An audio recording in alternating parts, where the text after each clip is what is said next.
Molt bon dia a tots i totes. Moltes gràcies per connectar-vos a aquest webinar del cicle de webinars que hem preparat des del projecte Life EcoAdapt. El meu nom és Melissa Acevedo, jo soc tècnica de formació corporativa i juntament amb l'equip de la Cambra i de la Diputació de Barcelona i els socis del projecte estem preparant i desenvolupant aquest pla de capacitació per aconseguir totes les eines i el coneixement que necessitem per fer front a aquest gran repte que tenim per endavant, que és l'adaptació al canvi climàtic. En aquest cas, com sabeu, hem d'actuar des de tots els sectors i a tots els nivells per fer front al canvi climàtic i, com veieu, doncs, en aquest webinar ens centrarem en les eines, a les estratègies que podem aplicar en el sector del turisme per fer un turisme més sostenible i sobretot parlarem de desestacionalització i de com podem diversificar l'activitat turística per buscar aquesta sostenibilitat més integral. Us comento també que aquesta sessió s'està gravant per tenir-la com a recurs a posteriori per poder-la visualitzar i aleshores, com us deia, tindrem 3 ponències molt interessants en les quals aprofundirem en estratègies, iniciatives i diferents estratègies per aplicar en el sector del turisme, com veureu a continuació. Jo us aniré guiant durant aquesta sessió, podreu realitzar preguntes als ponents al final de cadascuna de les explicacions i finalitzarem la sessió amb una dinàmica de reflexió en la qual puguem aterrar tot el coneixement que s'haurà compartit durant el webinar, que cadascuna ho pugui aterrar a la seva realitat i puguem també compartir propostes i idees de com adreçar aquesta adaptació al canvi climàtic dins del sector. En primer lloc, us passo la paraula a la Sílvia Escolano. Ella forma part de l'equip de coordinació de Life EcoAdapt, del projecte, dins de la Diputació de Barcelona i, per tant, ens posarà i ens explicarà el marc del projecte. Endavant, Sílvia, gràcies. Gràcies, Melissa. Començo ja. Moltes gràcies a tothom per aquesta assistència, especialment en aquestes dates que sabem que són complicades. I estem molt contentes d'aquest seguiment que ha tingut o aquesta crida que ha tingut el projecte. Res, jo seré molt breu perquè bàsicament és una miqueta... A veure, estic intentant, Veieu la meva pantalla? Ara. Es veu bé? La veiem, Sílvia, però no com a presentació. Si la vols posar en pantalla completa. Vale, jo la tinc en pantalla completa. A veure, ara? Ara? No, ara es veu encara com a presentació. Potser triar una miqueta. Vale, a veure. Espero uns segons, perquè he fet el mateix que a la prova i funcionava. A veure. Segueix sense veure's bé? Es veu el PowerPoint. Si vols deixar de compartir i tornar-ho a provar. Torno a provar. Aviam. Aviam ara...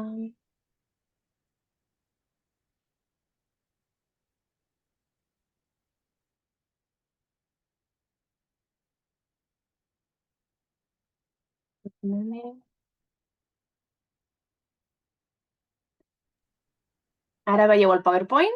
Sí, veiem el PowerPoint. Vale. I ara? Presentació de diapositives, li pots donar... Sí, li he donat, No és... I no... S'està compartint com a presentació, o sigui, s'està compartint s'està compartint amb el format que no ha de ser, no? PowerPoint. Però ara li he donat i... Ai. Canvio la visualització. Ara? La pantalla? Tampoc? No es veu igual encara. Bueno, sí. Sap greu, Tranquil·la. Sí, és coses que passen, que fa un moment funcionava tot bé. Sí, perquè ho he provat i estic fent exactament el mateix i ho tinc en format... I ara? Tampoc. No. Vale. Doncs... La pantalla l'estic compartint ara encara? Ara no, Sílvia. Ara ja no, eh? Bueno, sí, és que més que res que no es veurà massa bé, no? Serà més... No sé per què. Deu ser la vista del presentador que Sí, s'haurà però activat. ho havia canviat. A veure, torno a provar. Última opció, i si no... Ara es veu bé? Es continua veient igual. Però jo, Vale. bueno, com vulguis, Sílvia, si no, doncs endavant així. O sigui, es veu prou Puc bé, vull dir, no reduir és així? pantalla completa. Ho redueixo així? Sí, jo li he donat a pantalla completa, Ja. però no em fa cas, veig, no? No, Em sap greu perquè ja no sé com bueno, es veu canviar-vos-la. prou bé així. Si ens vols... Sí, he intentat treure mhm. de l'altre format tota la... Vale, si ens vols explicar, doncs, Sí, el no? context. Sí, Avanço jo crec perquè que si no em sap greu que sí, estem aquí. Bé, de tranquil·la. fet, la idea era començar amb el vídeo resum del projecte, per això sí que m'interessava que es veiés una mica la pantalla. En tot cas, la presentació la tindreu i tindreu els enllaços, i aquest vídeo el tenim a la web també del projecte. Val? És un minutet, res, són les 4 xifres i dades. El projecte Life EcoAdapt 50 construeix un futur nou per als territoris i les seves activitats econòmiques més vulnerables. Creem models de desenvolupament adaptats al canvi climàtic en els sectors agroramader, forestal, pesquer i turístic. Treballem en 19 territoris que representen el 60% de la superfície de Catalunya i prop d'1 milió d'habitants. Som 25 socis, governs locals, entitats territorials i agents socioeconòmics i de coneixement. Amb un pressupost de 18,6 milions d'euros, implementem més de 75 accions territorials i mobilitzem més de 73 milions d'euros per promoure 1 miler d'accions d'adaptació fins a l'any 2030. T'hi sumes? Co-creem adaptació. Amb el finançament de la Unió Europea. Bé, no sé si s'ha pogut veure com haguéssim volgut que es veiés, però... El projecte Life EcoAdapt...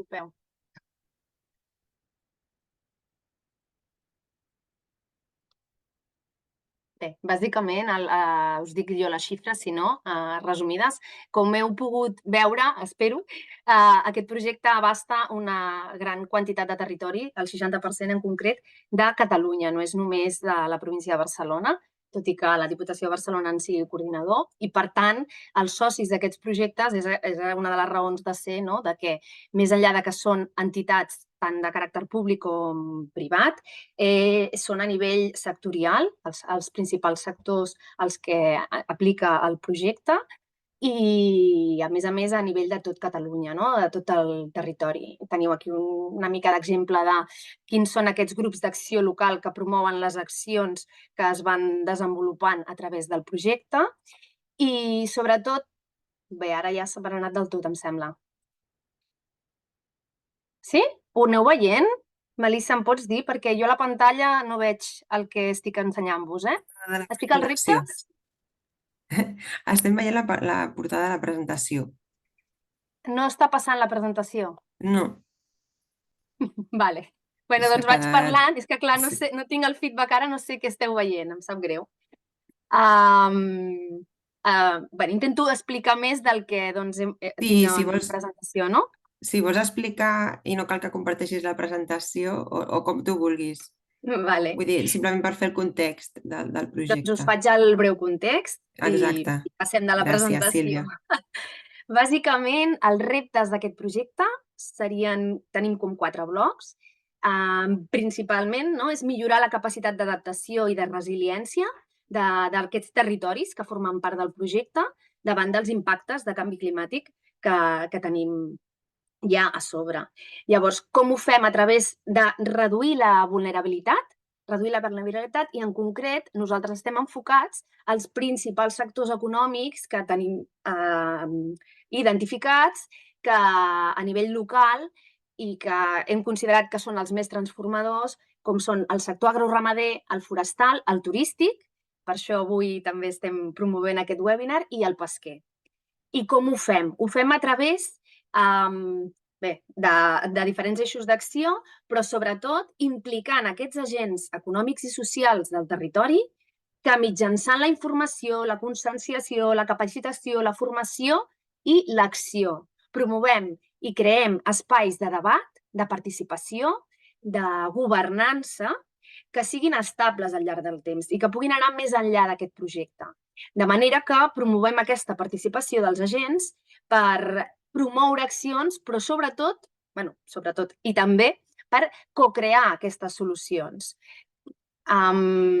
Dit això, una mica, clar, que ara és una mica complicat perquè no teniu la presentació, no? Llavors, ho fem a través de 4 eixos d'actuació principals, que serien aquesta generació de coneixement, l'impuls de les accions, activitats de comunicació i difusió i, sobretot, la part també de seguiment de l'impacte. Totes aquestes accions que anem desenvolupant, poder-les anar monitoritzant i primer per veure quin impacte realment tenen, però també per poder-les explicar i poder-les aplicar i replicar en altres territoris, que al final seria el repte del projecte.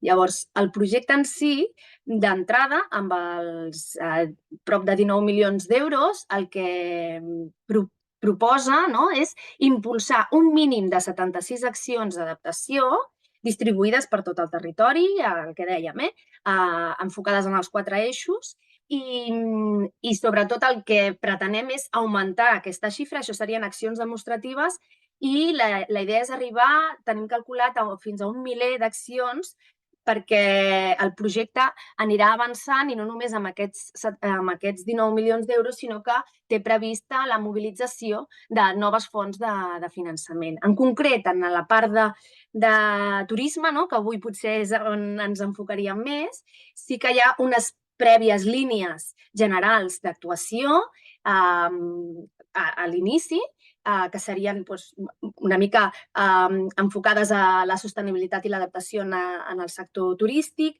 la diversificació, les marques de gestió turística local, però tot això eren unes grans línies d'actuació que ara és el que s'està desenvolupant en aquests òrgans de governança que dèiem, que hem organitzat. Són uns laboratoris vivents, que en diuen, o unes meses de treball i de participació on els propis actors van creant aquestes accions. Us havia posat, però ja us dic, us facilitaran la presentació i ho tindreu, alguns exemples d'unes primeres accions que ja estan sortint en el marc del projecte, que han començat a sorgir, i tindreu el QR, i si no us convidem també a veure, ara us el posarem en el xat, l'enllaç de la web, on anem penjant totes aquestes accions o actuacions que estan començant, proposant-se i que estan començant a implementar-se des de l'àmbit, des dels diferents sectors, i en concret jo us havia posat aquí exemples de turístiques, però és això. Jo crec que és millor que després ja ho consultem i ja entrem més al detall. Bàsicament el marc era aquest de projecte, tenim molts més reptes, però avui en concret, en aquest paquet que dèiem ells d'actuació, de formació, de divulgació, doncs es promovia aquest webinar turístic que, endavant, Melissa, si de cas per la resta de ponents, era el context, ja us dic, ara us passaré l'enllaç en el xat de l'adreça web i, sap greu que al final no us hem pogut ensenyar la presentació. Gràcies, Sílvia, per aquesta contextualització. Ja teniu l'enllaç de la web del projecte al xat per poder consultar informació amb més detall de totes les activitats que s'estan desenvolupant. I doncs anem endavant amb el webinar.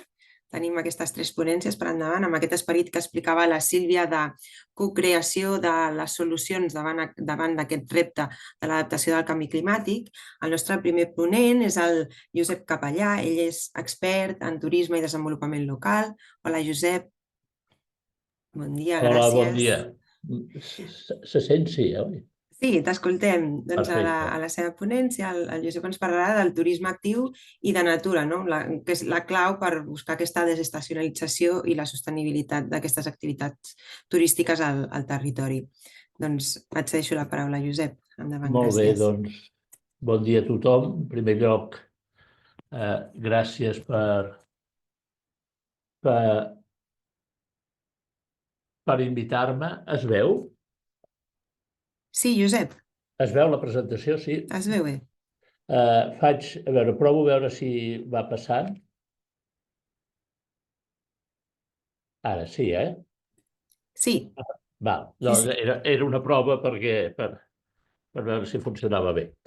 Molt bé, doncs, com deia, bon dia a tothom. Gràcies per invitar-me en aquesta presentació i felicitats a la cambra per obtenir aquest projecte tan important i tan interessant que pot ser una bona eina per avançar cap a un model de societat més sostenible i competitiu al mateix temps. No?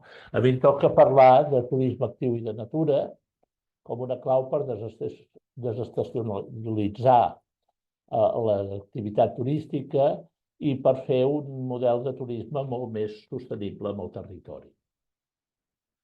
De fet, la primera reflexió que volia fer era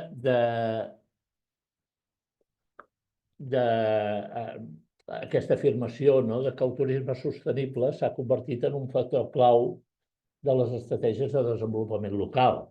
I quan parlem de desenvolupament local, parlem d'aquell procés que reactiva l'economia i dinamitza les societats locals a través de l'aprofitament dels recursos endògens que hi ha en un territori i la cooperació pública, la cooperació entre tots els actors, pública-privada, pública-pública, privada-privada, i amb això s'estimula i fomenta el creixement econòmic, es crea ocupació, riquesa, renda, amb un objectiu final, que és molt important recordar-lo, que és millorar la qualitat de vida i el benestar social de les poblacions locals. I dintre del turisme sostenible i del turisme en general, les institucions de referència afirmen que gaudir de la natura i dels paisatges és el primer motiu de vacances a nivell internacional. Sobretot l'interès per l'observació dels paisatges naturals, per conèixer amb més profunditat la flora, la fauna, els estils de vida dels residents i la seva història en relació amb el territori, és la primera motivació a l'hora d'escollir una destinació. També ho diu l'Organització Mundial del Turisme, que el turisme de natura representa el 15% del total i creixent d'una forma molt important en aquests últims anys, després del Covid. Mireu, aquí hi ha més dades en aquest sentit. L'Eurobaròmetre, que aquestes onades d'enquestes que periòdicament fa la Comissió Europea per conèixer l'opinió dels ciutadans europeus, onades d'uns 33 a 34.000 enquestes a tots els països de la Unió. Espanya em sembla que la mostra és al voltant de 1.600 ciutadans. Parla de que a l'hora de triar vacances, quins són els factors que consideren més importants. L'oferta cultural, el preu i el medi natural són aquells factors que són determinants a l'hora d'escollir la destinació. És interessant aquesta enquesta i per això ho he ressaltat, que no només aquests tres són importants, sinó cada vegada més aquells aspectes relacionats amb sostenibilitat, per exemple, accessibilitat i activitats per tothom, per infants, gent grans, persones amb discapacitats, el tenir una certificació eco-friendly, el que la destinació i les empreses parlin de les seves actuacions a la sostenibilitat són molt importants. I una altra reflexió que volia portar, una altra dada, és la que promou la Adventure Travel Trade Association. Aquesta és una associació que es va crear als anys 90.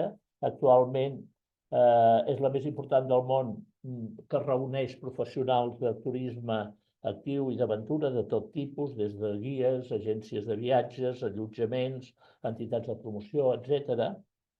Són més de 30.000 socis, que afirmen que el turisme d'aventura el defineixen com aquell viatge que dura més de 24 hores, o sigui que genera allotjament, que inclou com a mínim 2 dels següents 3 elements. Una activitat física, un entorn natural, és a dir, que hi ha una interacció amb la natura, i també una immersió cultural, que hi ha un aprenentatge del lloc allà on estem. Tot i que la definició diu que com a mínim 2 d'aquests 3, la realitat és que els que ells diuen que els que compleixen amb els 3 són els que ofereixen una experiència més global i més interessant per la gent que busca aquest tipus d'activitats. Perdoneu. També que el turisme relacionat amb l'esport i l'aventura té més demanda que oferta, i una cosa que és important és que la cadena de distribució és complexa, està formada per moltes petites i mitjanes empreses en el territori i, per tant, genera molt més benefici a l'economia local. L'ATA estima que el 74% del cost total dels viatges d'aventura es queda a la destinació, mentre que altres models són grans corporacions que es queden amb una part important d'aquests beneficis. Tant és així que organitzacions d'arreu del món que van néixer per la conservació han apostat per al turisme com un element que ajuda a posar en valor aquests territoris, a integrar l'interès per la defensa dels entorns a la consciència ciutadana i a generar beneficis per poder mantenir aquests paisatges. Us poso en aquesta diapo alguns exemples. El National Trust, que és una associació del Regne Unit, amb 6 milions de socis, 50.000 voluntaris, en els seus espais, que té 250.000 hectàrees en propietat i més de cap a 400 edificis històrics, són visitats per més de 100 milions de visitants l'any. I si mireu la pàgina web veureu que a part de posar en valor la seva tasca, la seducció perquè la gent visiti aquests espais és important. I el mateix passa a Anglaterra amb la Royal Society for Protection of Birds, amb 1 milió de socis i 180 espais naturals. I el mateix passa a Holanda amb Natural Monumenten, que és una rèplica, també és una associació, 1 milió de socis, al voltant de 800.000 visitants l'any en els seus espais, gestionen 112.000 hectàrees, també en propietat, que moltes vegades són a través de quotes familiars, quotes petites, que ajuden a mantenir aquests espais. O el Réseau Grand Site de France, que és també una associació de llocs que tenen uns paisatges culturals i naturals interessants i que són certificats pel Ministeri del Medi Ambient, conjuntament amb els de turisme, com a llocs recomanables i amb un pla de gestió amb suport del govern. Són, per exemple, aquí dintre hi ha el Mont Saint-Michel, la ciutat de Carcassonne, el Canigó, entre molts altres. Reben més de 38 milions de visitants i estan treballant també a través del turisme per assegurar la conservació d'aquests espais.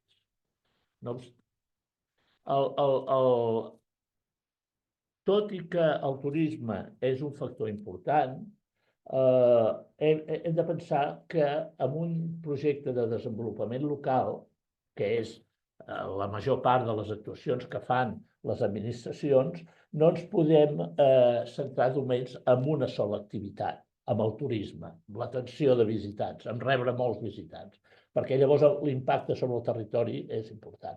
Un bon exemple són els parcs naturals francesos. Per exemple, tenen un pla estratègic de desenvolupament local, el conjunt dels 54, em sembla que són parcs naturals, en què parlen de 4 eixos per assegurar el desenvolupament local en aquests espais, per assegurar que la gent que hi viu i continuï visquent amb eines per poder ser competitius i per tenir assegurada la seva permanència en el territori.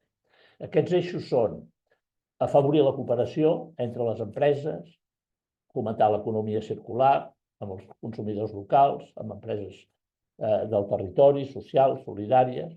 El segon eix és mostrar l'atractivitat del territori, evidentment als visitants, per afavorir un turisme d'excel·lència amb una marca de qualitat, com és Ballet Park, però també l'atractivitat a agents econòmics perquè es quedin o vinguin a instal·lar-se en aquests territoris amb la creació de noves empreses que ajudin a enriquir la xarxa socioeconòmica del territori. El tercer eix és acollir projectes de noves activitats, no només dels que venen, sinó de la gent que hi viu, que pensen que en aquests espais és un lloc idoni per afavorir noves activitats econòmiques. I el quart eix és recolzar la innovació fent una aliança entre economia, energia i biodiversitat, és a dir, generar nous projectes que millorin la qualitat de vida, el benestar i siguin exemplificadors per a altres territoris.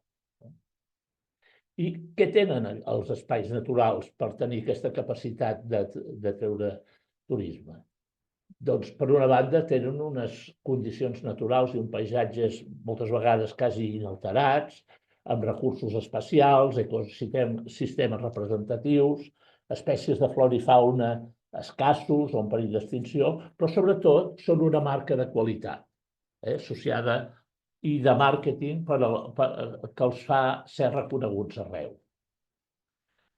I com es poden beneficiar el territori de l'activitat turística en aquests espais? L'activitat turística permet en aquests espais generar més gamma de productes d'experiències turístiques que altres destins molt més monotemàtics. Permet redistribuir els fluxos de visitants en el territori, que quedin més dispersos, i, a més, permet gaudir d'aquests espais molt més temps que aquells models de turisme més monotemàtics, com sol i platja, neu, etc. En aquests espais de tanta qualitat són visitables durant pràcticament tot l'any. Generen nous llocs de treball i sovint de més qualitat. Millora la percepció i el posicionament als mercats. El fet de tenir una marca de qualitat associada és un excel·lent instrument de màrqueting territorial. El fet que aquests territoris generin més recerca, més activitat econòmica, ajuda també a aquest màrqueting territorial. I, a més, tot això millora la qualitat de vida de la gent que viu en el territori, la seva autoestima pel territori i el sentit de pertinença, el sense of place, que diuen els anglesos. I de quina manera es beneficien aquests espais naturals de l'activitat turística? Doncs, com ja deia abans, generen més recursos que poden ajudar a la conservació. El coneixement dels visitants sobre la qualitat d'aquests espais també ajuda a promoure la seva conservació. Els visitants es poden convertir en col·laboradors o reivindicadors de la conservació, noves oportunitats per a la població local i afavoreix la interrelació entre els gestors d'aquests espais i el sector turístic i d'aquesta manera facilitar i arribar a consensos en el model de gestió. Tot i això, volia fer referència també als perills que hi ha d'un excés de visitants.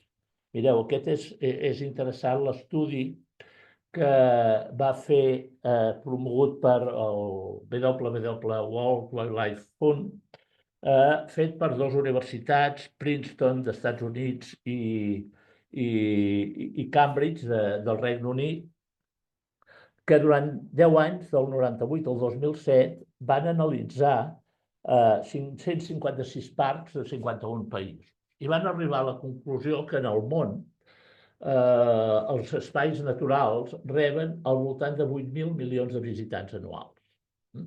3.800 als espais naturals d'Europa i 3.300 als Estats Units. Aquests visitants generen un impacte directe, un impacte econòmic de 600.000 milions de dòlars l'any. Però advertien que, malauradament, només es destinen 10.000 milions d'aquests dòlars per al manteniment d'aquestes àrees. Per tant, alerta que no matem la gallina dels ous. I ràpidament, només alguns aspectes que són essencials per la creació d'experiències turístiques que atreguin en aquests visitants. Diria que en són 6 que són essencials: sostenibilitat, mobilitat, accessibilitat, singularitat, segmentació, acollida i tecnologia. Sostenibilitat no cal que us expliqui massa res perquè el propi projecte es basa en això. Però sí que val la pena reflectir el fet que la sostenibilitat ambiental cada vegada es veu més com una política responsable, però també una estratègia econòmica a llarg termini. I quan parlem de sostenibilitat, parlem no només d'algunes pràctiques concretes de reducció de deixalles, d'estalvi energètic. Estem parlant d'un projecte global molt relacionat amb els objectius de desenvolupament sostenible. Estem parlant de sostenibilitat, de condicions de treball dignes, d'inclusió social, de conservació del patrimoni natural i cultural i de competitivitat, en un sentit molt ampli. Fixeu-vos que, malgrat que això cada vegada es compleix més, encara potser no arriba prou als possibles consumidors. Torno a fer referència a aquell eurobaròmetre de l'any 2021, en què es preguntava la disposició per canviar d'hàbits per ser sostenibles en els visitants potencials. I el 82% diuen que estan disposats a canviar d'hàbits per ser més sostenibles. Aquí fan una llista de quins són els hàbits que consideren més importants. Consumir productes de proximitat, reduir residus, agafar vacances, etc. Però el problema que hi ha és que encara no troben prou informació a través dels mitjans de comunicació, a través dels fulletons, de les presentacions turístiques de les destinacions, etc. És difícil trobar aquesta informació. Per tant, us animo a pensar bé les estratègies de comunicació tant a nivell d'empreses com a nivell d'institucions per fer més evident l'aposta que es fa per sostenibilitat. El segon element clau és la mobilitat i l'accessibilitat. Bé, aquí es va avançant, però fixeu-vos que a tota Europa s'està avançant, sobretot amb accessibilitat, a fer un turisme per tothom i també amb mobilitat, en pensar que a Europa, sobretot, un gran contingent de ciutadans viuen en grans ciutats i els temes relacionats amb la mobilitat interna cada vegada generen més problemes i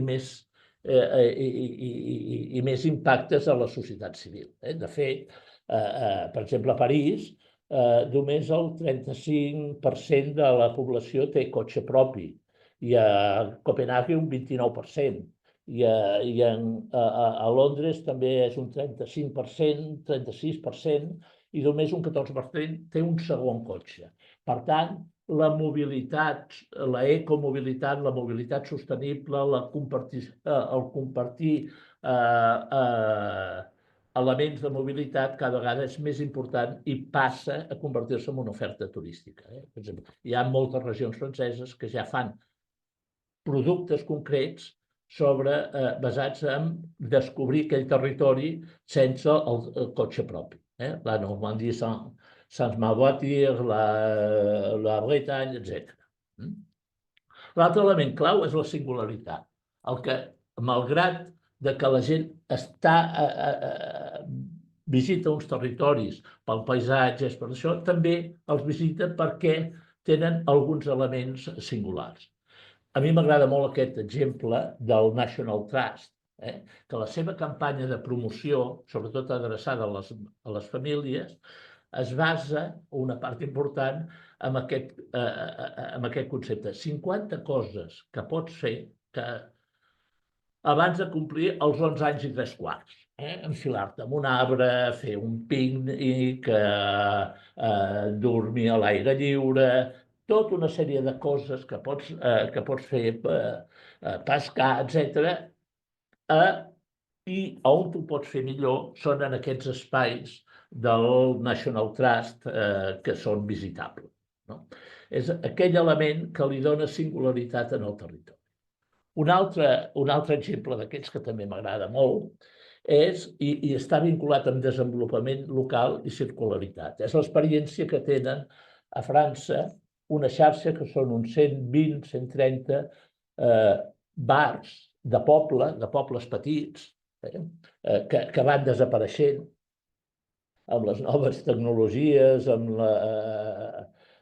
etc., i que són moltes vegades el pòsit de trobada, de relació entre els habitants, tenen una funció social important. Des del Parc Natural Regional del Luberon es va encetar una iniciativa de veure de quina manera podien integrar aquests bars i podien treballar des de la conservació i des de l'acollida de visitants perquè formessin part assegureixin la seva conservació. I llavors el que han fet és treballar conjuntament els gestors del parc natural, el teixit d'empreses o dels propietaris de bars i per crear una experiència. Per exemple, les visites guiades comencen, el punt de trobada és el bar del poble, amb un esmorzar, allà surten, fan la visita i moltes vegades el punt de retorn torna a ser el bar del poble, allà on es fa el dinar, amb productes locals, etc. D'aquesta manera han fet que hi hagi una altra activitat econòmica vinculada al turisme i a la descoberta del territori en el qual un segment empresarial ajuda a mantenir uns bars que van desapareixent a poc a poc. L'altre element és la segmentació. Aquí us he fet un retrat robot de quin és el perfil segons una consultora que treballa per al Ministeri holandès d'activitat econòmica que fa estudis sobre els perfils de turisme. Pel que fa al turisme actiu i de natura, diu que el perfil és de persones entre 41 i 60 anys, 52% dones amb fills menors de 18 anys, nivell socioeconòmic alt, busquen fer activitats amb famílies, incloent fins a 3 generacions, habitualment són grups reduïts, les principals activitats senderisme, ciclisme i activitats nàutiques. El principal motiu per escollir un destí és la qualitat del medi natural. Cada vegada més s'informen a través d'internet i xarxes socials. Cada vegada es demanda més la qualitat de l'allotjament i dels serveis com un element clau. Creix les noves destinacions, també creixen més modalitats, més viatges de curta durada, short breaks, les microaventures, aquelles activitats que es poden fer a prop de casa teu, no cal sempre viatjar molt lluny.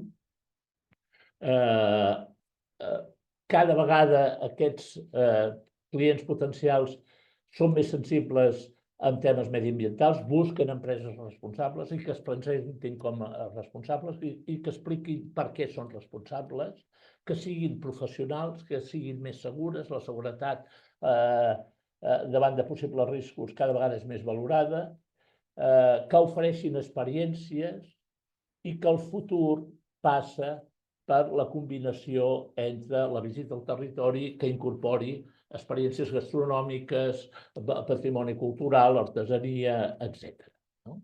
Concretament, pel que fa a les experiències vinculades a gastronomia, hi ha un estudi fet també el 2015 per l'ATA, aquesta organització que parlava abans, en què entre els seus operadors va fer un estudi i es van donar compte que quasi el 71% dels productes de turisme actiu que oferien aquests operadors incorporaven alguna experiència gastronòmica.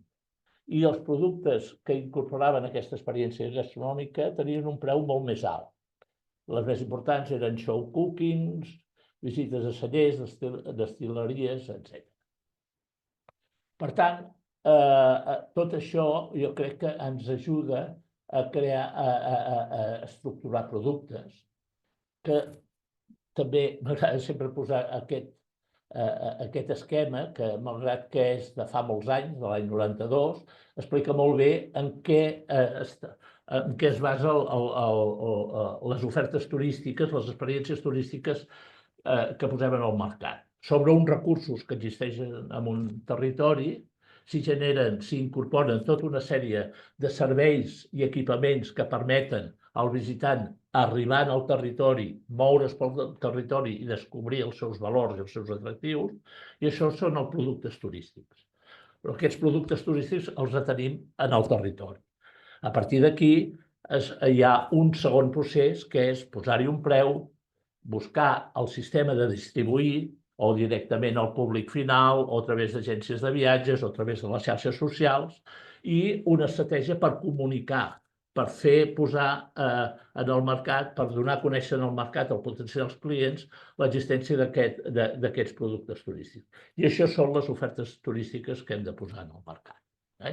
I per fer aquestes ofertes turístiques, per tant, hem de primer identificar i avaluar els recursos i serveis disponibles, buscar el perfil de client a qui ens volem adreçar, que a nivell que el buscarem aquest perfil a nivell de quines activitats són les que volen practicar, quins tipus de públic ens adrecem, si són famílies, si són gent sènior, si són parelles, si són joves, etc. Concretar els aspectes bàsics del producte. El nucli del producte és l'experiència, és la comunicació de què obtindràs, com gaudiràs d'aquella experiència, què t'aportaran a tu. L'altra part és el producte tangible, és a dir, a un preu determinat, quins són els serveis que t'ofereixen. I el tercer és el valor afegit, que és què obtindràs de més o què et quedarà després d'aquesta experiència com a valors, com a records permanents. Moltes vegades això s'expressa amb recomanacions o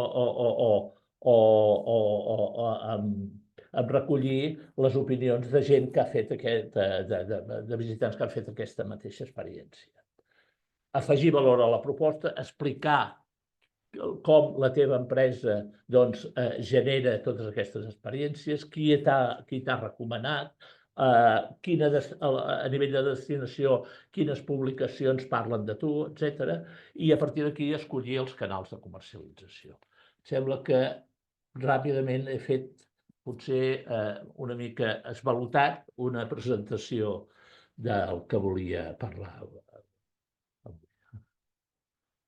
Gràcies, Josep, moltes gràcies. Doncs ara és el moment que si teniu alguna pregunta o alguna consulta que li vulgueu traslladar al Josep, doncs la podeu fer i li anirem traslladant. Jo volia donar-te les gràcies per totes les iniciatives que has compartit, molt inspiradores. Segur que l'adaptació al canvi climàtic passa precisament per aquesta reconnexió amb la natura i a través d'aquestes iniciatives de turisme actiu i de natura, a nivell de societat, tenim aquesta oportunitat de reconnectar amb aquests espais naturals que són els que hem de conservar i protegir perquè precisament són els que ens ajudaran a través dels serveis ecosistèmics a adaptar-nos a tots aquests canvis que ja estem vivint a nivell global. I també m'ha semblat molt interessant, a part de la proposta metodològica que ens has compartit ara al final, per tenir uns passos a seguir de com enfocar aquestes propostes d'activitats turístiques més sostenibles. També tot el tema de que és la comunicació d'aquestes iniciatives i de com als destinataris es pot mostrar que hi ha opcions i, per tant, a través de la comunicació podem afavorir que a nivell de societat també prenguem mesures o puguem prendre decisions més sostenibles també en el nostre dia a dia, en l'àmbit de l'oci i del turisme. Per tant, moltes gràcies per totes aquestes reflexions. No sé, Sílvia, si tenim alguna pregunta que l'audiència hagi traslladat. No, estic revisant, però no estava pendent. Mira, just, sí, han aparegut 4. A veure, l'Anna Vallès pregunta, sí, si hi ha estudis, estadístiques similars a nivell espanyol i, com que és també de l'Anna Vallès, l'enllaço, i pregunta també si a nivell de turisme de proximitat, diu short break, mobilitat sostenible. Imagino que pot ser interessant saber què vol el turisme de proximitat, no? Dit així, entre cometes. Sí, segur que hi ha estudis fets i probablement jo ara no els conegui tots. Però jo he agafat aquests a nivell de la Unió Europea perquè són molt representatius de la societat on estem i que ens movem. Veiem, i dintre d'aquests hi ha una representació del mercat a nivell d'estat espanyol. A nivell d'estudis més locals, segur, la Diputació de Barcelona és un bon exemple d'aposta per tenir dades de funcionament de les destinacions, dels perfils de visitants, això a la pàgina web de turisme de la Diputació de Barcelona en trobareu molts.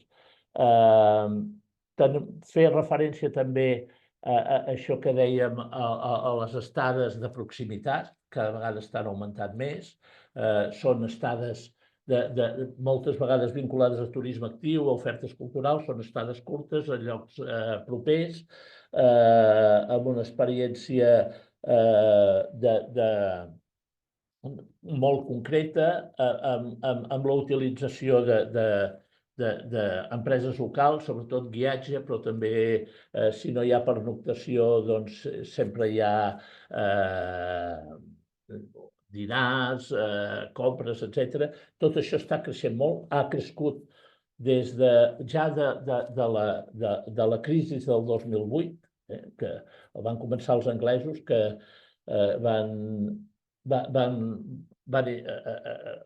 posar el nom de daycations, o sigui, sortides de dies, o també feien utilitzar el nom de staycations, o sigui, fer vacances a casa nostra, i que llavors amb el Covid encara es va acabar d'estimular més. Per tant, sí que és un moviment que va creixent i que cada vegada té més usuaris o més gent interessada. I a vegades són entre vacances, sortides entre vacances. Molt bé. De fet, el que afegeixen és moltes gràcies a en Josep Capellà, comentant des del xat per compartir tot el coneixement que teniu, i també ens demanen si podríem fer-los arribar la presentació. Si no són més preguntes, el que hi ha són agraïments. Sí, i perdoneu que em sembla que m'he excedit en 4 o 5 minuts del temps. No hi ha problema.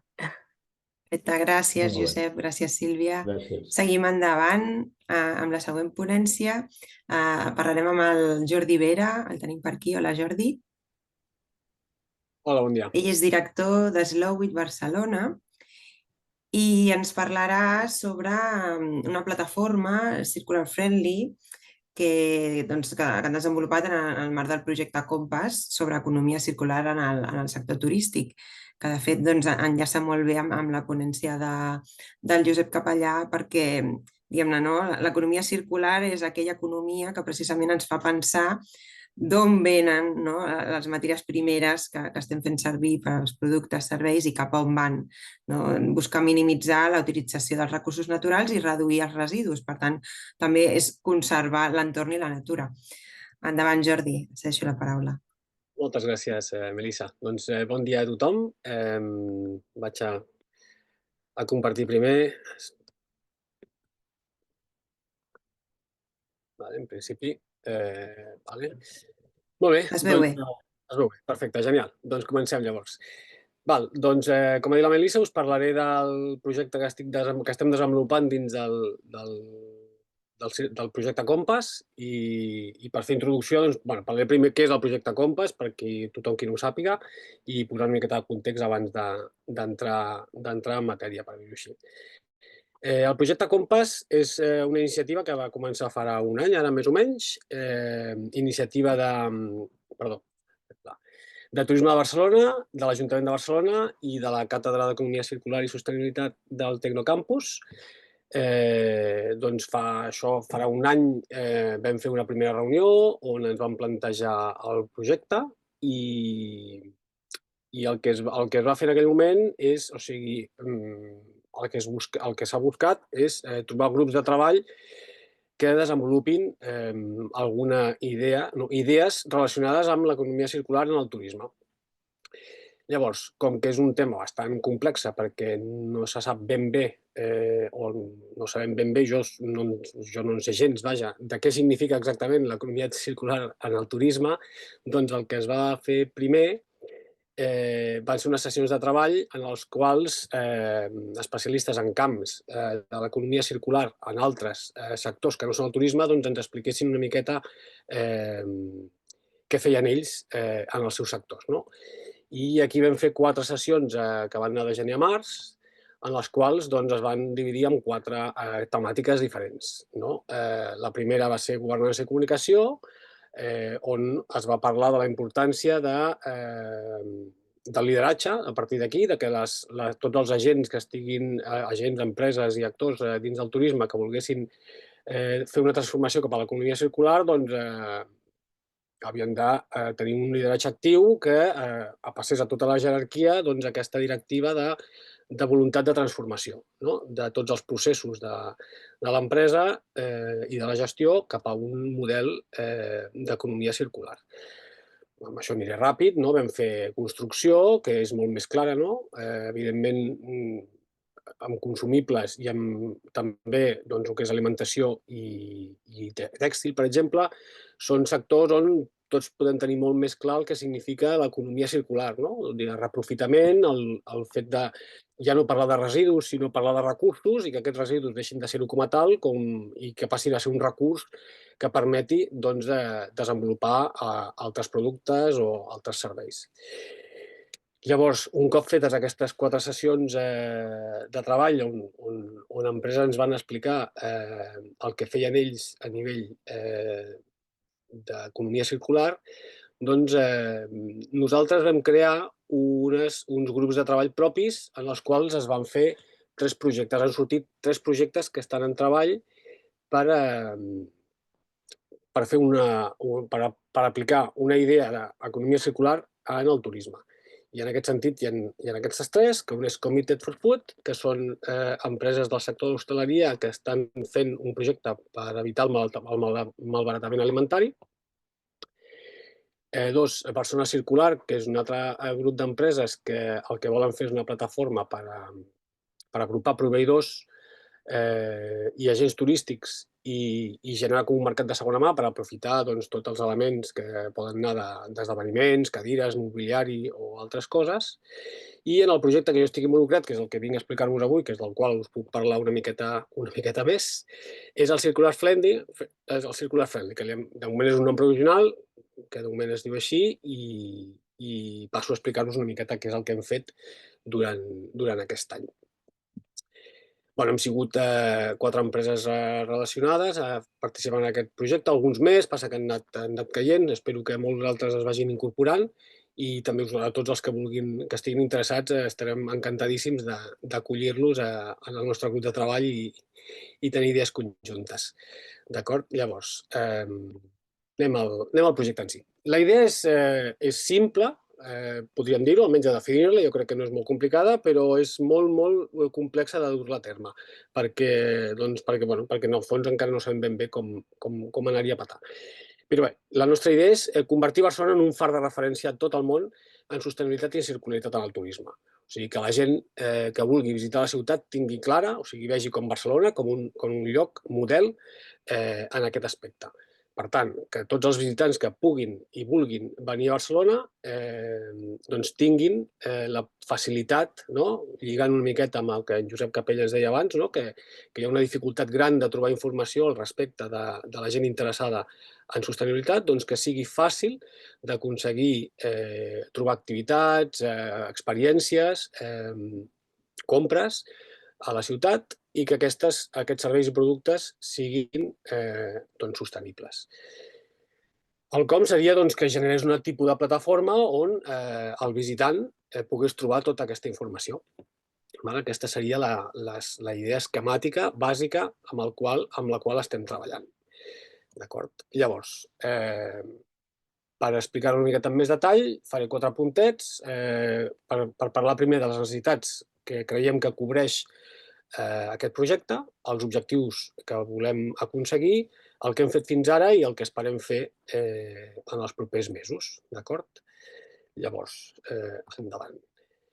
Pel punt de necessitats, doncs us parlo de 4 idees bàsiques. En aquest sentit, el que creiem que cal i que ha de cobrir aquest projecte és pinya. I poso aquesta paraula perquè per nosaltres és clau, perquè en un projecte tan complex com creiem que és aquest, la base és que tots els agents turístics, tots els actors que estiguin involucrats en el turisme de Barcelona, que és molt complex perquè abarca moltíssimes coses, doncs es puguin agrupar. Tenim un primer moment d'aconseguir que abans de presentar una plataforma a un visitant, doncs nosaltres com a diferents actors en el turisme de Barcelona puguem estar agrupats, puguem fer pinya, perquè com ens han dit moltes vegades durant totes les formacions que hem fet, doncs sol es pot anar molt ràpid, però acompanyats podem anar més lluny. I llavors el que creiem nosaltres és que necessitem molta gent que estigui involucrada per aportar idees, això en un primer moment, però després també per poder fer aquesta plataforma i aquesta base de dades que el visitant pugui consultar i saber què s'està fent a Barcelona en aquest sentit. Per tant, l'altra necessitat que creiem que ha de cobrir aquest projecte és la visibilitat, perquè hi ha moltes empreses, molts actors i molts agents dins del món del turisme a Barcelona que potser sí que estan fent ja coses actualment, però no tenen la visibilitat necessària per arribar al visitant, al client, al turista final que ve a visitar la ciutat. Per tant, hauria de cobrir aquesta part. L'altre vessant és ja de cara al visitant. Un cop fet tota aquesta pinya i que tots estiguem en sintonia treballant sobre aquest punt, doncs els visitants han de tenir un lloc, un espai, un mapa interactiu, amb un espai web, amb una aplicació, això és una cosa que s'ha de definir, on pugui trobar tots aquests productes i serveis que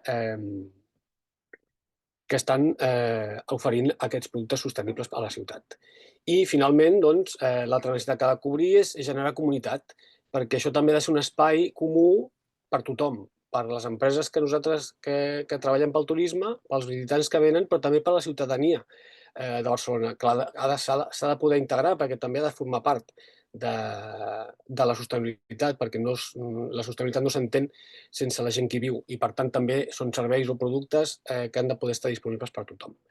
D'acord? Llavors, aquestes serien les idees bàsiques de les necessitats que ha de cobrir el projecte. A partir d'aquí, doncs, com a objectiu principal, doncs, per nosaltres és innovar, perquè creiem que innovar, no hi ha res més innovador que passar d'una economia lineal a la que estem acostumats, en la qual utilitzem i rebutgem, doncs, a passar a una proposta sostenible i, sobretot, si pot ser circular, en la qual aprofitem els recursos, intentem eliminar, evidentment, qualsevol tipus de residus en tots els aspectes i passar que siguin recursos. Per tant, és un objectiu que per nosaltres és innovador.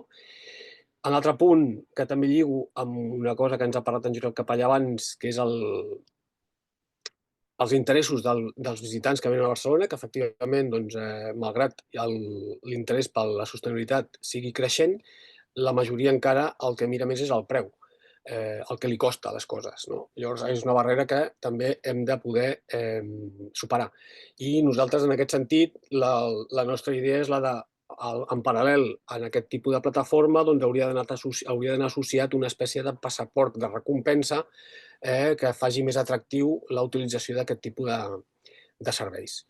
I amb això, l'últim apartat, que és la de crear coneixement, no? Agafar i el mateix visitant que encara no és sensible a potser aquest tipus de valors, doncs, crear consciència al consumidor final a través d'un programa d'incentius com he comentat, bàsicament. Llavors, què hem fet fins ara en relació per arribar al punt que estem d'aquest projecte? Doncs bé, el que hem fet fins ara és això, definir la idea que us he explicat. Per arribar-hi després hem fet un petit estudi, un benchmark, de saber què s'està fent a nivell mundial. Hem fet el que hem pogut, són poquets, i veure què s'està fent en aquest sentit en altres llocs. Llavors hem vist que s'està fent molt poc, però sí que s'estan començant a haver iniciatives per arribar en aquests punts, sobretot a Holanda i en algunes zones d'Holanda com la Frísia, i el lloc on més han avançat en aquest aspecte seria a Dinamarca, a Copenhague, on aquest estiu han fet una prova pilot d'una experiència que ells han anomenat Cop and Pay, que us animo després, si voleu, consultar-la a internet, on durant un mes aquest estiu ells han establert un mapa interactiu amb alguns tipus de serveis turístics, tipus passejos en barco pel riu o coses així, en les quals, si per exemple el visitant havia arribat amb mitjans no contaminants a la ciutat, doncs això els permetia, per exemple, un passeig gratis amb el barco, o si ells agafaven i feien una visita amb caiac pel riu recollint brossa, doncs això els donava uns punts que els permetien desbloquejar una sèrie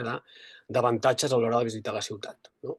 Llavors, seria una miqueta aquesta idea que també he estat comentant, que per nosaltres aplicar-la a Barcelona amb la nostra particularitat. Llavors, un cop fet aquest estudi, hem començat a definir uns criteris perquè el punt principal, com us he comentat, seria el d'agrupar diferents agents actors, que des d'empreses a comerços a associacions, el que sigui, que tinguin la voluntat de formar part d'aquesta plataforma i, sobretot, de la voluntat de modificar la seva economia més lineal a una economia més circular. Hem categoritzat diferents sectors, des del sector transports, hoteleria, restauració, experiències, visites guiades, etc. I per cadascuna d'aquests sectors hem començat a definir tota una sèrie de preguntes, de criteris que han de complir per poder-se inscriure i formar part del que seria aquest projecte. D'acord? I, finalment, l'última part sobre la que hem treballat és la part d'aquesta d'incentius, del passaport incentiu, que seria la que ens queda més feina per fer, de com articular aquest tipus d'eina que permeti donar incentius i crear consciència i que la gent utilitzi els serveis que nosaltres oferim a la plataforma. D'acord? Però aquesta seria la part que més feina encara li queda per fer. I amb això ja lligo, evidentment, amb els següents passos. Què ens queda? Doncs, bàsicament, el més important que necessitem és sumar. Necessitem més empreses i més actors, més gent que vulgui ajuntar-se amb nosaltres, participar en el nostre grup i que aporti idees per permetre continuar amb el projecte i fer-lo realitat. D'acord? Per tant, primer punt, sumar. Segon punt, multiplicar. Multiplicar en el sentit que potser no totes les empreses volen col·laborar amb la gestió del projecte, però sí que volen apuntar-se a la plataforma per començar a formar part d'aquesta base de dades i d'aquestes empreses que ofereixen serveis, productes o el que sigui pels visitants. D'acord? Llavors, incentius, evidentment, per acabar de desenvolupar aquest programa d'incentius que facin atractiu al turista l'autorització dels serveis que proposem i, evidentment, no puc deixar de dir que innovar perquè, en el fons, aplicar economia circular al turisme és una cosa complexa que encara en molts aspectes s'ha d'inventar, per dir-ho així. Hem d'adaptar-ho al que nosaltres oferim com a ciutat i innovar per fer que Barcelona, convertir-la en un referent, que és una oportunitat única perquè, en el fons, de moment, no és una cosa que pràcticament no existeix i tenim l'oportunitat de generar idees i de generar sinergia per aconseguir que això sigui possible i que Barcelona sigui reconeguda com una ciutat marc, referència en aquest aspecte de la sostenibilitat. I amb això no us molesto més i espero que hagi quedat clar i us convido a fer-me les preguntes que vulgueu. Moltes gràcies. Gràcies, Jordi.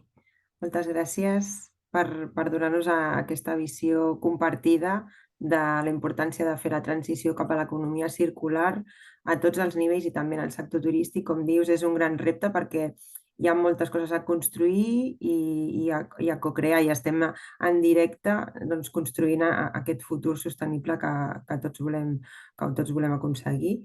Per tant, tot el que siguin sinergies, sumar-se, som més caps pensant i cadascú des de la seva realitat pot aportar per trobar les solucions. Aquest concepte en economia circular els residus no existeixen, són recursos, és el que hem d'integrar en totes les activitats que fem. Moltes gràcies. Sílvia, hi ha alguna pregunta? Hi ha algun comentari? Sí, bueno, hi ha això, una aportació, més aviat diria. La Maria Casanovas fa això, una aportació que comenta que en el projecte del Cop and Pay diu que sembla ser que ja han acabat i que estan avaluant ara totes aquestes dades. Ens deixa l'enllaç, no sé si vols fer algun comentari també, Jordi. Sí, és correcte. El van fer durant un mes, si no m'equivoco, va ser de juny a juliol, del 15 de juny al 15 de juliol, crec. El van tenir actiu aquest mes i llavors es van tancar i van dir que això, que entraven en una fase de recopilar les dades i analitzar-les i que ja diran quin ha estat el resultat. Això serà interessant saber, quan ho hagin acabat, saber quines són les valoracions que fan d'aquest mes de prova. Totalment. Molt bé. I en Joan Martínez demana si és només per Barcelona. Bueno, això ho has explicat. No, sí, perquè nosaltres hem començat per Barcelona perquè ha estat fet a Barcelona, però, evidentment, no crec que hi hagi cap problema en obrir-ho i fer-ho més extensible a Catalunya, evidentment. Molt bé, gràcies. Crec que de moment no hi ha més comentaris. Doncs seguim endavant, gràcies. Amb la tercera ponència tenim a la Victòria Silverstein. Hola, Victòria, estàs per aquí. Ella és responsable del Departament de Turisme de la Cambra de Comerç de Barcelona i en la seva ponència ens parlarà de com la intel·ligència artificial pot ajudar a aquesta transició cap al turisme més sostenible. Victòria? Sí, perfecte. Moltes gràcies a tothom. Benvinguts i benvingudes. Comentar que això de Copenhagen Pay és veritat que ho estan avaluant, però només per dir-vos que, diguéssim, a nivell de màrqueting ha tingut tal nivell d'impacte que amb això ja una cosa que, diguéssim, que no esperaven és el nivell d'impacte, diguéssim, que ha tingut la campanya que han fet, encara que només estagi vigent, diguéssim, durant un mes. La meva ponència parla de la intel·ligència artificial com un element transformador en el sector turístic. Crec que és una eina que està, diguéssim, en aquest moment realment impactant a diferents àmbits de la nostra societat, com pot ser l'àmbit de la medicina, com pot ser l'àmbit financer, com pot ser l'àmbit, diguéssim, meteorològic, no? I, òbviament, el turisme no pot ser una excepció en aquest sentit, no?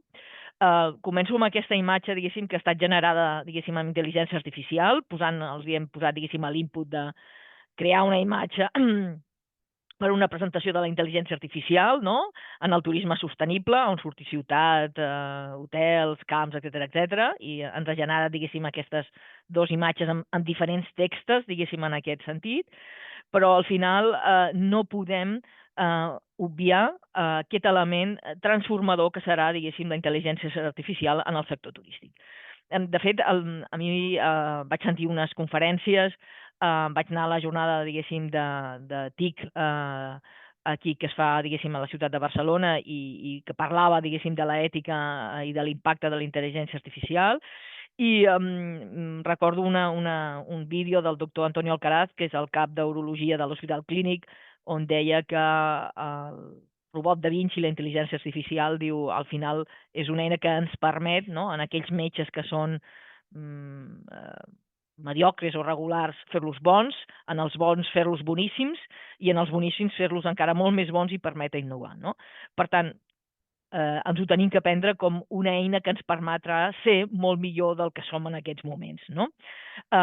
I en el marc, diguéssim, de la sostenibilitat, d'aquesta forma més holística, tenint en compte, òbviament, l'àmbit, diguéssim, de l'economia, perquè sense la viabilitat econòmica de la nostra empresa o de la nostra destinació no podem fer res més, treballar amb aquests àmbits de sociocultural i ambiental, i de valor, diguéssim, del nostre patrimoni cultural i del nostre patrimoni natural, realment la intel·ligència artificial ens pot ajudar a reduir l'impacte ambiental que el turisme té de per si, diguéssim, en el moment de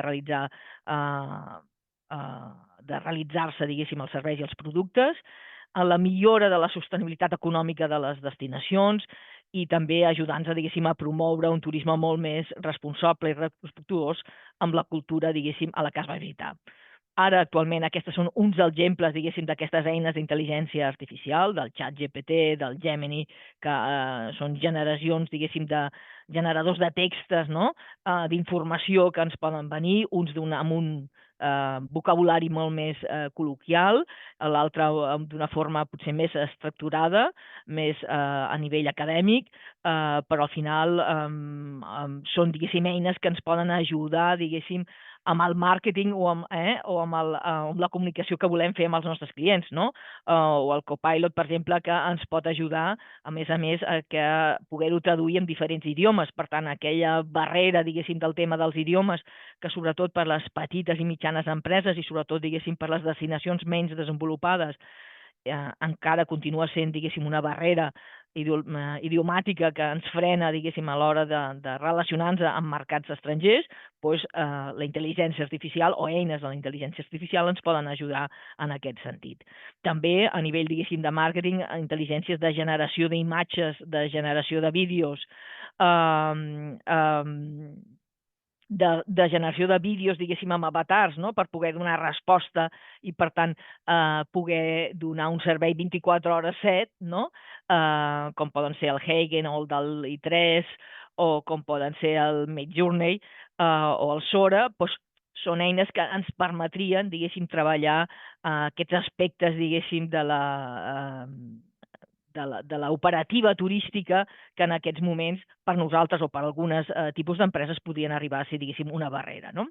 Al final, els beneficis, diguéssim, de la intel·ligència artificial en el sector turístic per treballar en el marc de la sostenibilitat, bàsicament són la facilitat, no?, de poder treballar gran volum de dades, no?, i per tant amb aquest treball d'aquest volum de dades ens poden ajudar a controlar la qualitat de l'aigua a través de sensors, de l'aire, d'altres recursos naturals que nosaltres utilitzem, a fer prediccions, diguéssim, amb l'erosió de platges o l'impacte del canvi climàtic, diguéssim, en destinacions turístiques, de redistribució, diguéssim, de fluxos turístics segons les capacitats locals i l'impacte ambiental.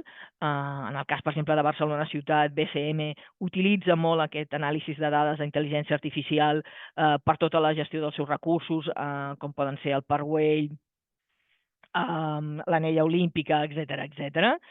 També a nivell de gestió, com he dit, ens ajuda a l'optimització de gestió operativa dels processos, de millorar aquests processos i de ser més eficients en aquests processos, i també l'automatització d'alguns processos, no? Amb aquesta nova llei, diguéssim, que genera polèmica de sortida de demanar moltes més dades en el sector de l'allotjament i en el sector, diguéssim, del lloguer de vehicles, etcètera, doncs una eina com la intel·ligència artificial ens pot ajudar, diguéssim, al compliment, diguéssim, d'aquesta normativa i a la gestió, diguéssim, d'aquestes dades, no?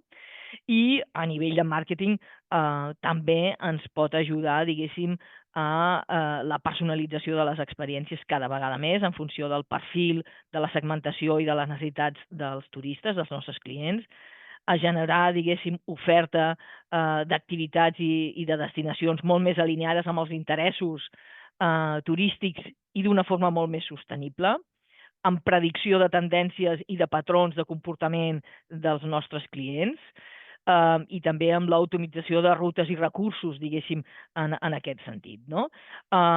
I un clar exemple o diferents tipus d'exemples que podem posar són, en aquest cas, per exemple, a Disney.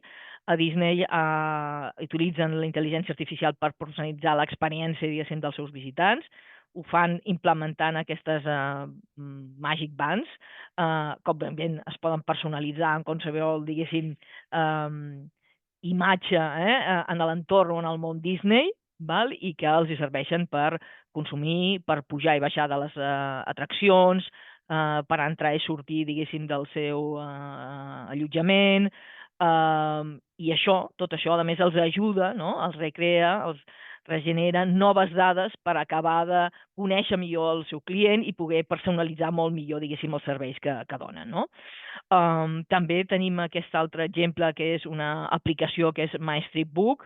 MyStripBook fa recomanacions de rutes personalitzades, no?, en funció dels gustos, de les necessitats, dels perfils dels turistes, i combina els recursos existents, tant culturals, patrimonials, com de restauració, com d'allotjament, com d'activitats, amb possibles variables, com poden ser el temps, els horaris, les tarifes, els transports, per la qual permet, diguéssim, fer una ruta personalitzada en funció de moltes variables en aquest sentit, no? I també permet, en aquest cas, veure si també hi ha gran volum, diguéssim, de persones ja visitant en aquell moment una atracció, buscar altres horaris que siguin més factibles per poder gaudir millor d'aquella experiència, d'aquell recurs que nosaltres volem visitar, no?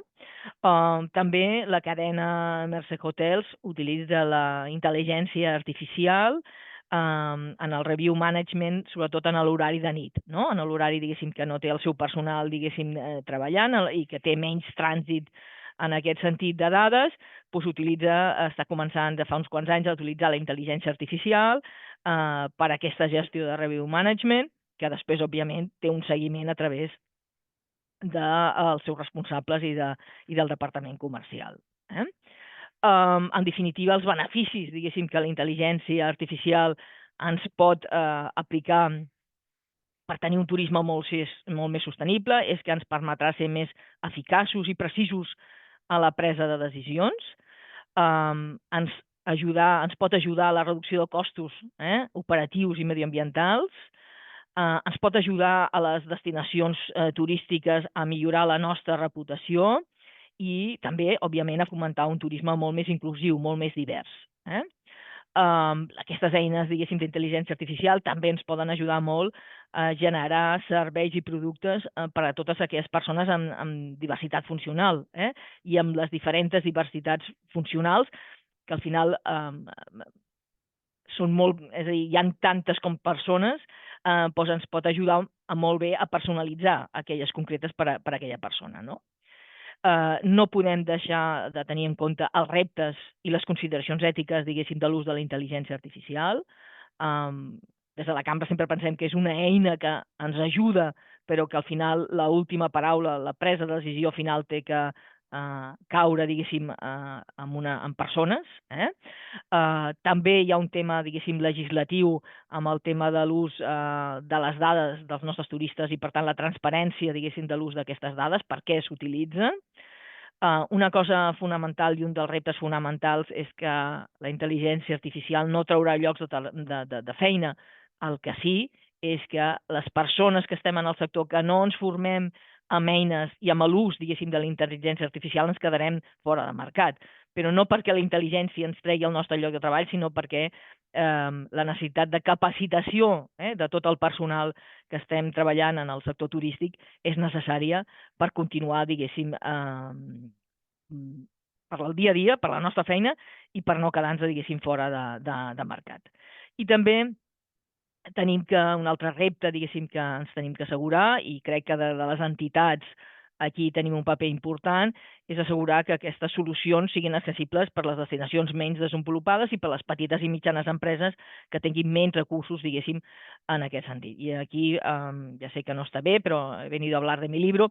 Vull aprofitar, diguéssim, per fer difusió dels tallers de turisme que fem conjuntament amb la Diputació de Barcelona, en el qual l'any que ve tenim una altra vegada programats forces, diguéssim, de l'aplicació de la intel·ligència artificial com a eina en el sector turístic, i per tant us convido, diguéssim, a que us inscriviu per aprofundir, diguéssim, sobre el tema i les diferents tipologies, diguéssim, d'intel·ligència artificial i d'eines i l'ús que hi podem fer d'elles, no?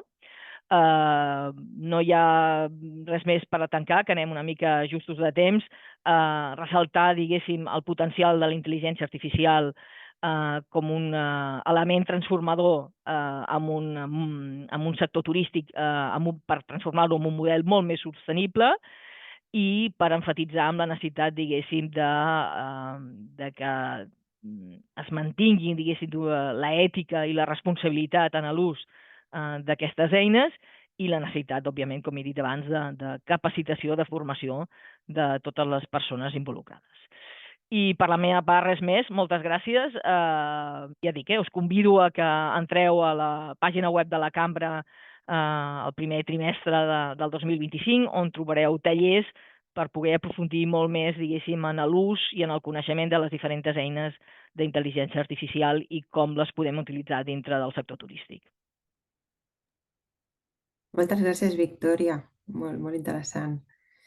Tenim algunes preguntes o qüestions, veig. Que sí, Sílvia? Sí, hi ha algun comentari? Bueno, fan una pregunta a la Maria Casanovas, no sé si és pregunta o reflexió, que demana sobre la sostenibilitat de la pròpia intel·ligència artificial, no? Pregunta si és sostenible i com es gestiona la despesa d'energia que genera. Si això, bueno, suposo que, Maria, si no, fas una puntualització, Bueno, òbviament tenim que tenir en compte, diguéssim, l'energia que genera, està claríssim, però crec que també la podem incorporar, diguéssim, dintre del càlcul de la nostra petjada de carboni, diguéssim, amb el consum energètic que nosaltres fem. Òbviament, clar, res és perfecte, no? No hi ha res en aquest sentit que no tingui un impacte a nivell mediambiental, però ens pot ajudar, diguéssim, a reduir uns costos en el propi territori, en el propi entorn de recursos, més important, amb uns estalvis més importants i amb reducció dels impactes negatius que amb el propi consum, diguéssim, energètic que fem del mateix, no? Gràcies. Sí, després també ens demanen si podem passar l'enllaç de les formacions que comentaves, més específiques en intel·ligència artificial. Entenc que les de l'any vinent potser encara no les teniu, però potser sí que tenim l'enllaç. Sí, però podem passar-vos l'enllaç, passarem l'enllaç per xat, a l'enllaç, diguéssim, on publicarem els tallers, diguéssim, de turisme que fem conjuntament amb vosaltres, amb la Diputació de Barcelona, al respecte, diguéssim, que tenim diferents tipus de tallers vinculats a la intel·ligència artificial, a les seves eines, al seu ús, i diguéssim, a com li podem treure més partit a nivell d'empresa turística i en el marc de la sostenibilitat. Us passarem l'enllaç dels tallers, us el passo pel xat. Perfecte, gràcies, Maria Victòria. I bé, un altre agraïment ens fa també l'Eugènia Bailac per l'organització, per les ponències que esteu fent i sí que reiteren que sí podem fer arribar les presentacions, que, bueno, Melissa, si vols explicar com ho farem, però en principi sí que està contemplat que us les farem arribar. Sí, gràcies, Sílvia. Sí, tant les presentacions com la gravació de la sessió quedaran a la vostra disponibilitat i també sí, a través de la pàgina web del projecte, a les xarxes socials, on també farem difusió dels propers webinars i tallers que continuarem programant en els propers anys. Per tant, estigueu atents i atentes i continuarem reflexionant sobre aquests temes i compartint eines i estratègies tan interessants com les que ens han compartit el Jordi, el Josep i la Victòria, que veieu que han sigut estratègies o eines molt diferents a priori, però complementàries entre elles i que ens han de servir per buscar aquestes solucions i co-crear les solucions d'adaptació enfront del repte del canvi climàtic. En aquesta última part de la sessió ens agradarà escoltar-vos i rebre també el vostre feedback, i això ho farem a través de la plataforma interactiva que és el Mentimeter. Per tant, us demano que ara agafeu el vostre telèfon mòbil. Jo comparteixo pantalla mentrestant, mentre us prepareu. I us llançarem una sèrie de preguntes, reflexionarem de manera conjunta. Esteu veient, la meva pantalla? Sí, Sílvia? Sí, Melissa, sí. Perfecte, si teniu el telèfon mòbil a la mà o voleu, per exemple, si esteu a l'ordinador, obrir una altra pestanya al navegador, entreu a la pàgina web menti.com i us demanarà un codi d'accés, que és aquest codi que veieu a dalt de la diapositiva, que és el 67565475. I ja veig que us aneu connectant. La primera pregunta que us llancem és aquesta. Quina és la tipologia de la vostra empresa, activitat, o amb quin tipus d'activitat turística esteu potser més relacionats o relacionades? I aleshores, això, a mesura que us aneu connectant, aneu responent i així també anem veient el perfil de les persones que esteu a l'altra banda de la pantalla.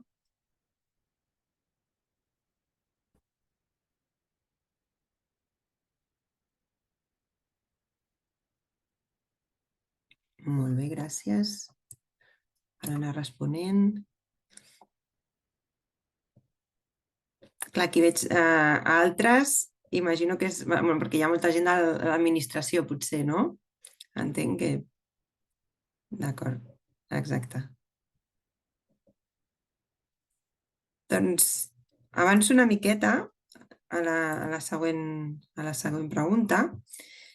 En quin territori es desenvolupa l'activitat turística, això de la vostra organització o de la vostra empresa, o amb quina això esteu més relacionades? Tenim una miqueta està repartit, tenim molta activitat a la costa, al litoral, muntanya interior... Ja entenem això, que el sector altres sou aquest grup de gent de l'administració, que potser segurament esteu relacionats amb tots els territoris, no?, al final.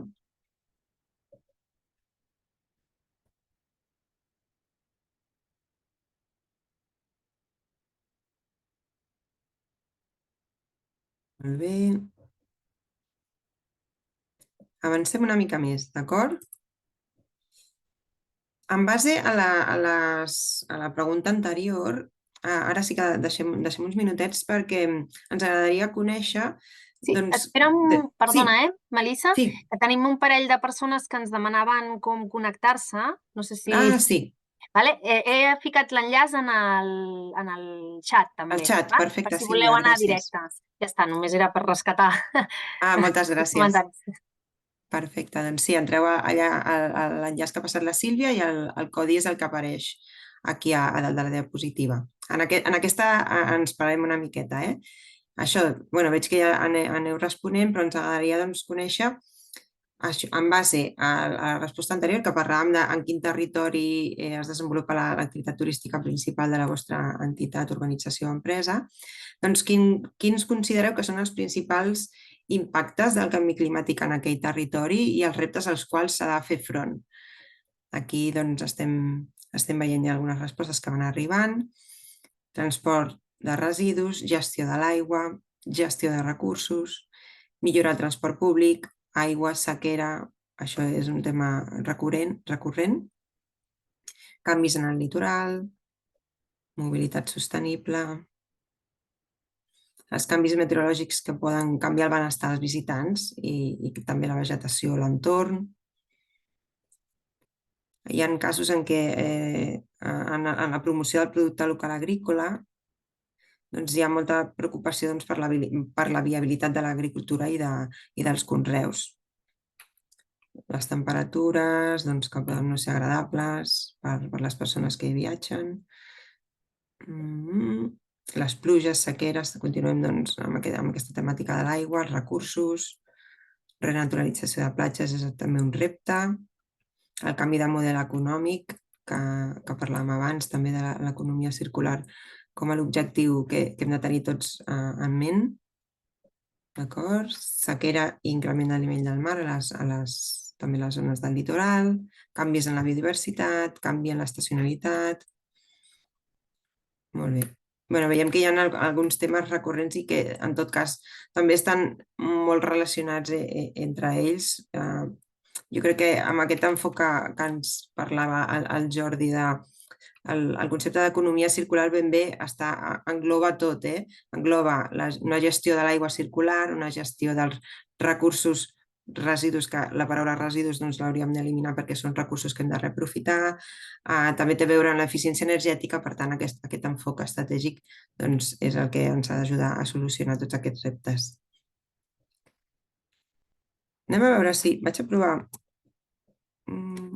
Volia provar si amb la intel·ligència artificial, que aquesta eina a vegades ens deixa fer servir, es podien agrupar les respostes per veure això, però ja hem vist que hi ha algunes que es repetien i que estàveu bastant en sintonia en alguns aspectes. Una altra pregunta que us llancem: quina és la tipologia més habitual de clients, usuaris que rebeu? Una mica també per enllaçar-ho ja amb la següent pregunta, però alguns ja heu avançat a les respostes anteriors, per veure també com tot aquest canvi en el clima que estem vivint, veig que està bastant repartit.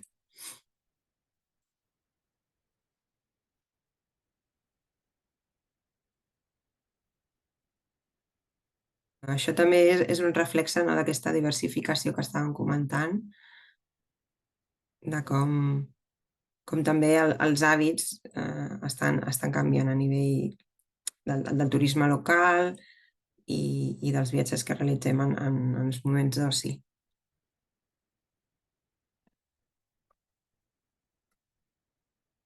Molt bé, mentre aneu enviant les respostes, seguim una miqueta més endavant i la següent pregunta té a veure amb això que estàvem parlant. Com considereu que el canvi climàtic pot afectar a les decisions d'aquestes persones que estàvem comentant a la pregunta anterior? Com pot influir en el canvi de decisions, en el canvi d'hàbits, en el canvi de la manera de fer o de la manera de decidir quines activitats turístiques realitzaran o quines no. D'assistir a visitar-nos, en el sentit de si les condicions climàtiques no són confortables, canvi de destinacions, altes temperatures i buscar llocs més atemperats, modificar dates o venir a buscar altres destinacions, modificar preferències. Canviaran els llocs que visitaran en funció de les condicions climàtiques. Pot ser aquí esteu bastant en sintonia, veig. Òbviament, aquests canvis de destinació degut a unes condicions climàtiques que aquí seran, ja estem vivint, en algunes èpoques de l'any són bastant extremes i no són confortables. Això, buscar destins més sostenibles. Aquesta em sembla molt interessant, també, aquest concepte del refugi climàtic. Com podem pensar opcions o activitats turístiques que fomentin aquest concepte de refugi climàtic. Degradació del paisatge també pot afectar. El tema de l'aigua i la sequera en la producció agrària és un tema important i que afecta a tot el sistema, perquè realment l'alimentació és la base de la nostra societat. En aquest punt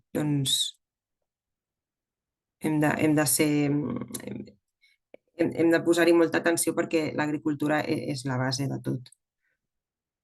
La consciència mediambiental pot fer que recerquin activitats ben connectades amb transport públic o d'àmbit local. Això també ho estàvem veient, no? amb la primera ponència del Josep, que ens explicaven tota una sèrie de dades també a nivell europeu de com els hàbits de decisió i de consum de les persones doncs, estan canviant i s'estan enfocant més a escollir opcions cada vegada més sostenibles i tenint en compte doncs, tot aquest escenari de canvi climàtic. Això cada vegada doncs, serà més real i ho anirem comprovant a través d'aquests canvis en les decisions del públic. I doncs aquí arribem a la darrera pregunta i aquesta reflexió també li dedicarem una miqueta més de temps potser, perquè aquí m'agradaria preguntar-vos ni que sigui una acció o dues concretes, ben concretes, intentem aterrar-les al màxim possible, que vosaltres veieu dins de la vostra esfera d'influència, dins del vostre radi d'acció. Això vol dir en els projectes en els que esteu treballant, en les activitats que desenvolupeu en el vostre dia a dia a nivell professional, doncs una o dues accions concretes que poden contribuir a aquesta adaptació del sector turístic i de la vostra activitat al canvi climàtic, tenint en compte doncs, les eines i les estratègies que us han compartit els diferents ponents al llarg d'aquest webinar. Hem parlat de recolzar-nos en la natura, en els entorns naturals i en els ecosistemes, els beneficis que això ens aporta. Hem parlat d'economia circular i de com fer sinergia per aconseguir aquesta reutilització de recursos naturals. I hem parlat de l'aplicació de noves tecnologies, en concret la intel·ligència artificial, com ens pot ajudar per fer els processos més eficients i buscar aquesta manera de trobar un turisme també més sostenible que alhora ens ajudi a adaptar-nos a aquests canvis que ja estem vivint. Veig que sou ben ràpids i ràpides, doncs ja tenim algunes respostes per aquí. Doncs algunes idees o propostes d'accions d'adaptació davant el canvi climàtic per al sector són potenciar i promocionar l'hivern a les nostres contrades, el que parlàvem de desestacionalitzar el turisme i buscar aquesta activitat al llarg de tot l'any, no només en moments puntuals. Demanar als empresaris que tinguin obert també a l'hivern, en sintonia amb la primera, digitalització i eliminació de l'ús del paper, promoció del turisme local per minimitzar la petjada de carboni. No hem parlat explícitament de les emissions de carboni, de la petjada de carboni, però és el que hem de tenir també, visualitzar que les activitats o la manera en la que fem el turisme promogui aquesta descarbonització de l'economia. Oferir propostes de senderisme en diversos dies i èpoques de l'any, amb una temperatura que sigui confortable per l'activitat, formació i comunicació, obracles als espais públics, perquè facin això de refugis climàtics, el que parlàvem, de buscar aquest confort, recolzar-nos en la natura, aliances, promocionar activitats de descobriment del patrimoni i la cultura, gaudir dels espais tot l'any, no només durant les vacances, sinó introduir la natura en els nostres hàbits diaris, col·laborar per compartir recursos, incentivar activitats tot l'any. Tenim aquí, encara van arribant algunes respostes més. Doncs com veieu, reviso a veure si hi ha alguna que no sigui repetida potser de coses que ja s'han dit, pedagogia i comunicació, el que parlàvem de no només entre setmanes sinó també cap de setmana, més oferta al llarg del temps, diguem-ne, allotjament disponible en tardor i hivern també, sensibilització, tant a les empreses com als usuaris, això és molt important també, per assegurar que tots i totes prendrem la decisió més sostenible quan l'haguem de prendre. Reutilització de residus, sensibilització una altra vegada, activitats al llarg del territori i de mar i platja tot l'any, continuar amb els proveïdors locals per poder fer economia circular. Veig que heu compartit moltes propostes i aquí realment el que es tracta és que cadascuna, doncs, en el seu dia a dia reflexioni i trobi la millor manera d'aplicar aquestes accions d'adaptació en els projectes i en les activitats que desenvolupeu i sobretot el que dèiem, compartir les propostes i les iniciatives que són efectives doncs, perquè es puguin aplicar també en altres projectes, en altres territoris i entre tots doncs, construir aquesta adaptació del canvi climàtic. No sé si hi ha alguna altra... Veig que encara van arribant idees. Això doncs també... Després farem tot el recull de totes les accions doncs, que esteu compartint i en algunes doncs, podem aprofundir en els propers webinars i parlar-ne amb més profunditat. En aquest sentit, i deixo de compartir la pantalla, gràcies a tots i totes per les vostres aportacions, per totes les idees. Realment hi ha molta feina a fer en l'àmbit de l'adaptació al canvi climàtic en tots els sectors i en el sector turístic en concret. El que sí que us volia ara compartir, ho compartirem a través del xat. Albert, si ho pots compartir tu, sisplau, l'enllaç a l'enquesta de valoració de la sessió. Sí, està compartit. És el missatge anterior a l'enllaç del Mentimeter de la Sílvia, l'hem compartit gairebé alhora. Ho he volgut compartir fa uns minuts per si hi havia gent que ja anava una mica justa de temps i tal, perquè no marxés sense contestar l'enquesta, que a nosaltres ens ajuda molt a poder veure quins són els vostres interessos i prioritats i què us ha agradat més de cara a tenir-ho en compte per les properes sessions. És només un minut o dos, per tant us agraïm molt que li dediqueu això, un minut o dos a respondre a l'enquesta. Perfecte, moltes gràcies, Albert. Ara ho veig, si teniu l'enllaç aquí al xat i ens servirà això perquè els feu el retorn d'aquesta sessió i al final veureu que hi ha un espai obert perquè escriviu qualsevol altra inquietud o un altre tema que volguéssiu aprofundir en les properes sessions, tant els webinars com els tallers presencials que realitzarem.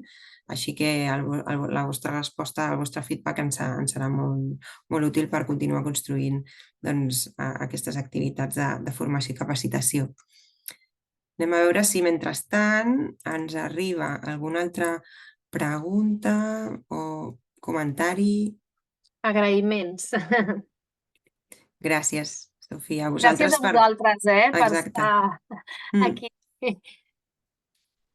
Totalment, perquè per dedicar el vostre temps doncs, a aquesta estona al webinar a parlar sobre aquest tema tan important, doncs estem molt agraïts i agraïdes i tant. Esperem que hagi sigut interessant, que cadascuna doncs, us emporteu alguna eina o alguna idea que us ajudi doncs, a construir també la vostra estratègia d'adaptació de l'activitat que esteu realitzant. I aquí doncs, us animem doncs, a seguir en contacte, a seguir informats de totes les activitats que desenvolupem des del projecte. Les properes activitats de formació, webinars i tallers doncs, també els anirem anunciant a través de la pàgina web i les xarxes socials del projecte. I aquí, mentre aneu responent l'enquesta, si voleu, quan ja la tingueu contestada, doncs... Sí, veig que algú ha aixecat la mà. Potser ha sigut un error. Veig que ara ja no. Hi ha alguna altra pregunteta? Bueno, veig l'Anna que diu moltes gràcies. Acabarem doncs, una miqueta abans del temps que havíem reservat per aquest webinar, però volíem tenir temps suficient doncs, per poder resoldre preguntes o sobretot per aquest espai final de reflexió. I, per tant, en el moment que respongueu l'enquesta, si voleu, doncs anirem tancant el webinar per avui. Moltes gràcies. Ens reiterem en agrair-vos la vostra assistència i gràcies al Josep, al Jordi i a la Victòria per les seves ponències que han estat molt, molt interessants.